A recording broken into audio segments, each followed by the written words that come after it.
ایک کتاب ہے ایک انگریزی کی کتاب ہے دی عرب کانکویسٹ. وہ سارا لکھا ہوا ہے کہ نبی صلی اللہ علیہ وسلم جانے کے بعد کتنے یعنی ایک پرولیفریشن تھا, ایک کے بعد دوسرا عظیم آدمی تھا, کوئی کدھر جا رہا ہے کوئی کدھر, اور ایک ان میں عجیب سی ایک انہوں نے ڈال دیا, یعنی وہی جو مولانا رومی کی سینگ ہے کہ انہوں نے انسان کو پر دے دیے, وہ سارے بڑے انسان بن گئے.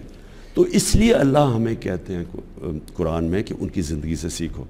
ہمیں اس چیز کا نہیں پتہ تھا, اور مدینہ کی ریاست اس لیے وہ ان کی سنت تھی, اور مدینہ کی ریاست بیس بنا جدھر سے مسلمان سویلائزیشن اٹھا اور کئی 100 سال تک دنیا کی امامت کی. وہ پرنسپلز آج بھی ویلڈ ہے. مجھے یاد ہے لوگ ہمیں کہتے تھے وہ جی 14 سال پہلے کی بات نہ کرو, لیکن وہ سارے پرنسپلز جو بھی آج ترقی یافتہ ملک ہے وہ کہیں نہ کہیں ان کے پرنسپلز یوز کر رہا ہے. مثلا سوئٹزرلینڈ کچھ بھی نہیں ہے, امیر ترین ملک ہے, رول آف لا بھی وہاں ہے, فلائی ریاست بھی وہاں ہے, خودداری بھی ان کے اندر ہے. ادھر چلے اسکینڈینیویا زبردست فلائی ریاست. چائنا اٹھا کیسے؟ انہوں نے وہی لوگوں کو غربت سے اوپر اٹھایا, اور رول آف لا یعنی ان کا بڑا تکڑا احتساب ہو, انہوں نے یعنی جو پرنسپلز مدینہ کی ریاست میں سیٹ کیے تھے وہ ہر ماڈل سٹیٹ استعمال کرتی ہے.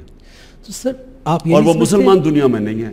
آپ مسلمان دنیا میں دیکھیں وہ جو پرنسپلز اب یہاں نہیں ہیں وہ ہر ان ملکوں میں جو کامیاب ہیں.